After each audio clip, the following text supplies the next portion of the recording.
In the short time that I have with you today, I want to ask you to do one thing. And that is, I want to ask you to support an effort which ultimately, honestly, deeply, I believe, is supporting yourselves.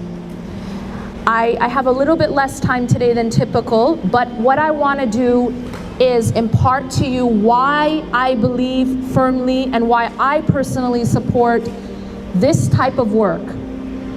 Ultimately, human beings are all motivated for one thing.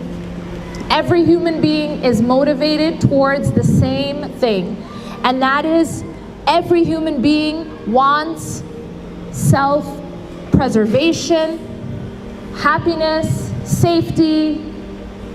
We want these things and will do anything to protect ourselves and our families from harm. Everyone agree?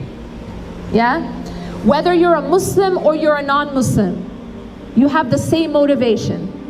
Now, I want to tell you something. Now, because the brother had a short time, he didn't do active fundraising.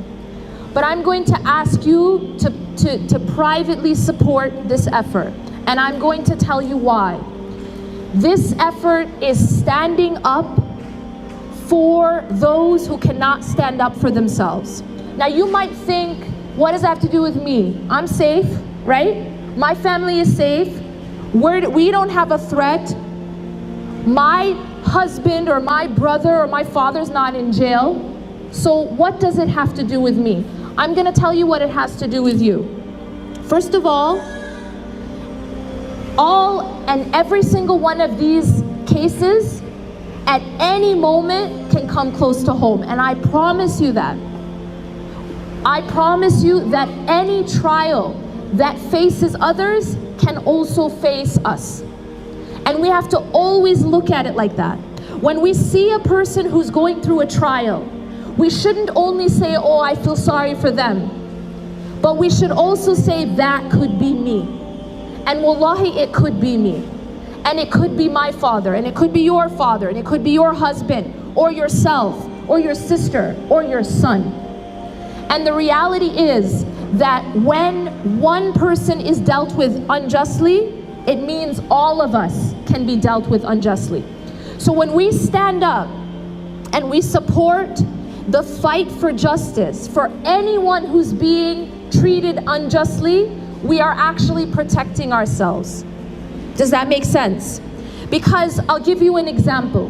This brother that he mentioned, one of the brothers, he asked a question, how do you say two students in Arabic? And one of the students, mashallah, knew.